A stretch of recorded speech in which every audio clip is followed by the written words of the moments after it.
We are back here at 9/11, and of course, a big thank you to Ellen Gallus for filling in while Chris is away this morning. It's so fun to have you here. I'm really happy to be here. Female voice.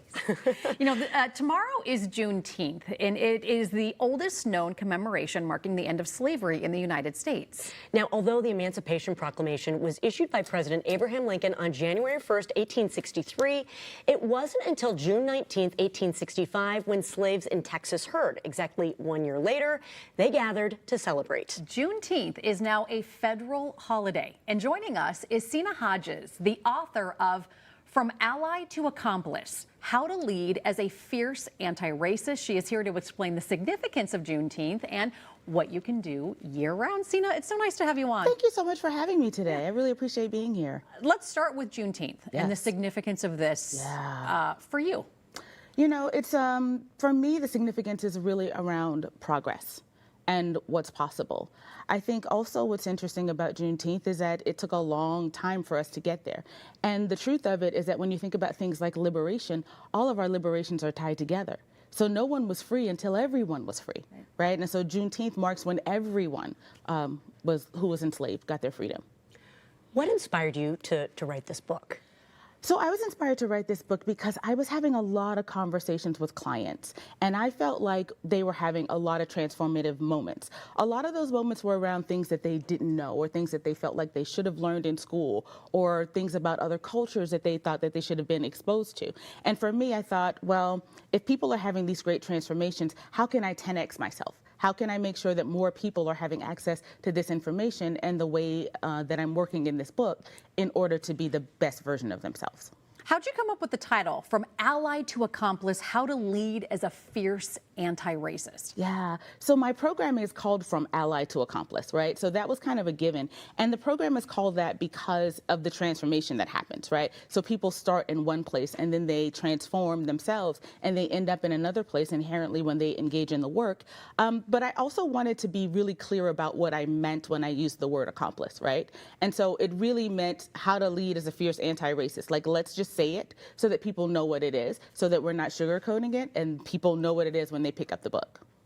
You said a lot of people say to you, I want help being the best version of myself, but I don't know where to start. Yeah. What are some ways we can all just kind of start in our everyday life? Just simple little ways. The simplest way is that self-awareness piece.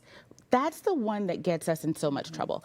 If we're not aware of the experiences of other people, if we're not aware of our own selves and the things that make us upset, the things that make us happy, the things that we feel like we need, because we each are different individuals that are comprised of different identity aspects, it's important for us to know who we are intimately. And once we know who we are, then we can help other people, right? But that self-awareness piece is the linchpin to that, because if you don't have that self-awareness piece, then you're oblivious to everything that's going on around you. One of the people who reviewed your book kind of said, like, when you start to see things differently, you act differently. And that's kind of what this book helps you do, right? You're seeing things in a different view, and then the actions in your day-to-day change. Absolutely. It's like, if you're walking down the street, you might see a piece of litter.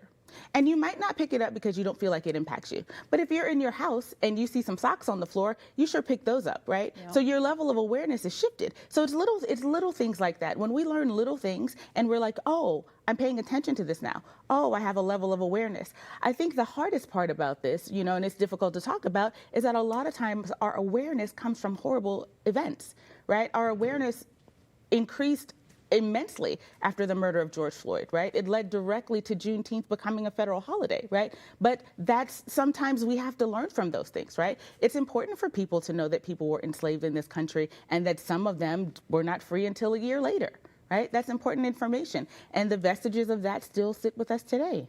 Has there been growing interest from people, the general public, from businesses, in trying to be better, trying to raise that self-awareness? Absolutely. I think there's been growing interest for people to say, okay, what do I need to learn? How do I need to show up? Then how do I need to move to action around what I learned? But I do think sometimes it can be tiring for people, right? So you do meet those moments of fatigue where people feel like, well, I've done enough of this and I've learned the things, I've read the books, I listened to the podcasts, I'm a good person.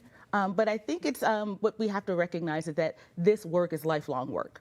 There will always be something new to learn about yourself and new to learn about other people, especially if you're in a role of leadership or management. I'm interested by the term bias, right? Because part of your book teaches people how they can really live like an unconscious bias, and I feel like bias has such a negative connotation, and no one wants to be biased to things. Yeah.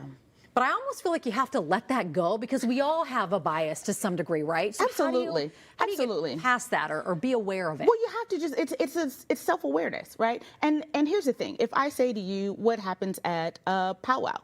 And you say, I don't know. You just haven't been. Yeah. You haven't had that lived experience. That's not good or bad or other. It just is. And if we can learn to think about ourselves and not be critical of other people based on the experiences that we haven't had or we don't know about, then we'd live in a better world, right? If we could say to ourselves, you know, other people have different experiences. I recognize that. I understand that. I respect that, right? That's the biggest part of this. What do you think the biggest challenge or obstacle is for most of us?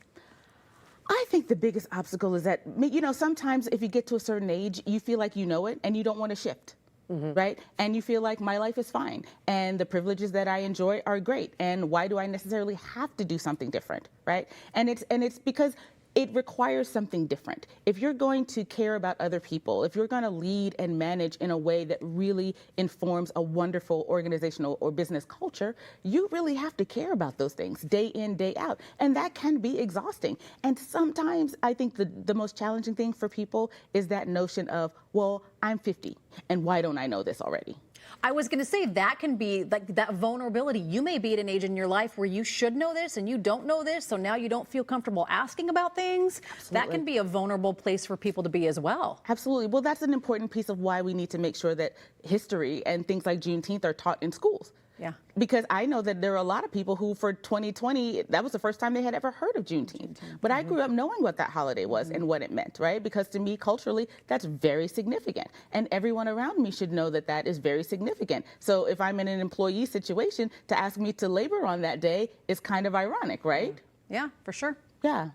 Sina, where can people get your book? People can get my book on Amazon.com. You can also buy it on my website, thewokecoach.com. Wonderful. Thank you for coming Thank in you for today being and here. sharing Thank you it so with much for us. having We me. appreciate it. We will post a link so that you can buy Allied to Accomplice on our website, minnesotalive.com. Allied